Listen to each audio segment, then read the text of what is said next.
let me stress again, very strongly. It doesn't matter if we are Buddhist or we're not Buddhist. This is in my school of thought.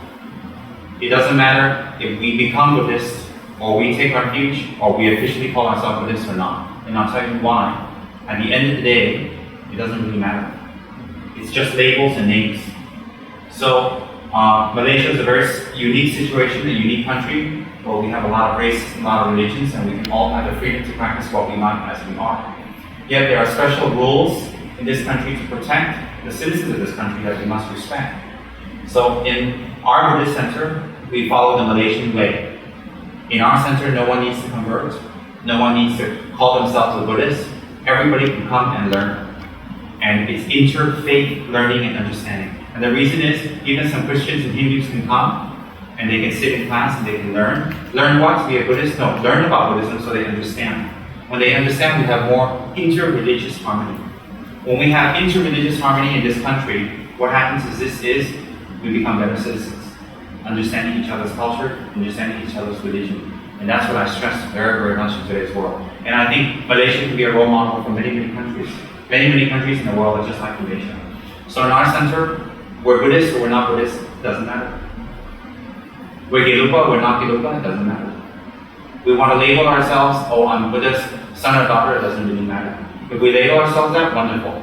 If we don't label ourselves that, wonderful. What's important is that we follow the law of cause and effect. What is that? Don't do harm to others. That's most important. So a lot of people get stuck on labels, lineage and background and what you practice and all that. A lot of people get stuck on that. And your deity and your Didam and your Dharma protector and what school you belong to, who's your guru. A lot of people get stuck on that. And that's very sad because that's not what Buddhism is about. Why is that not what Buddhism is about? Because in the end, how does that help us? Who is right and who is wrong? Whose guru is right, whose guru is wrong? Whose Dharma, school and Dharma lineage is the best and who's not the best?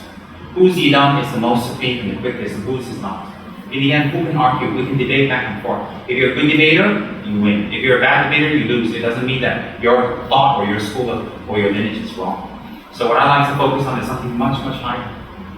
What is that? Is that somehow we all have some karmic affinity to be together. And we have a great learning Dharma center, and we have a great location and place, and our center is clean and nice, and it's got air conditioning, and it's expanding, and we can all get together from different backgrounds to learn, to become better, and to understand ourselves better. So I think we should appreciate that very, very much. And on that basis, we should give our all to making our Dharma center grow.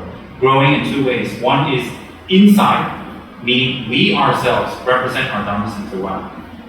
We speak well, we have knowledge, we're kind, we improve, we become better. We could be monsters last year, but this year we become less of a monster. Next year we become less of a monster. Then people say, oh, there's something there. There's something going on. That's what spiritualism is about. It's not about carrying a mala. It's not about wearing some chakras. It's not about wearing some kind of Buddhist shirt. It's not about having some special statue or wearing some special hat or some special ornament or labeling my name, all that. That doesn't make us Buddhists. We can just wear a normal shirt. We can just have just eat normal food and be in a normal house and be totally spiritual. Why? At the end of our life, if we don't go to the three lower realms, that's spiritual.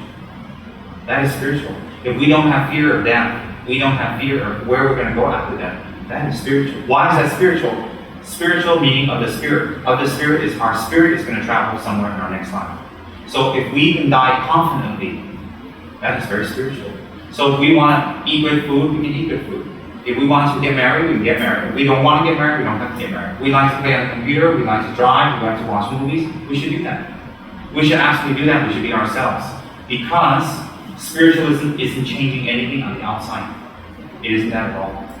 And in the 60s and 70s, when spiritual practice first left its origins, such as India and Tibet, and it went to other countries, a lot of people tried to dress Tibetan, or act Tibetan, or speak Tibetan, or try to take on some Tibetan name or Tibetan culture.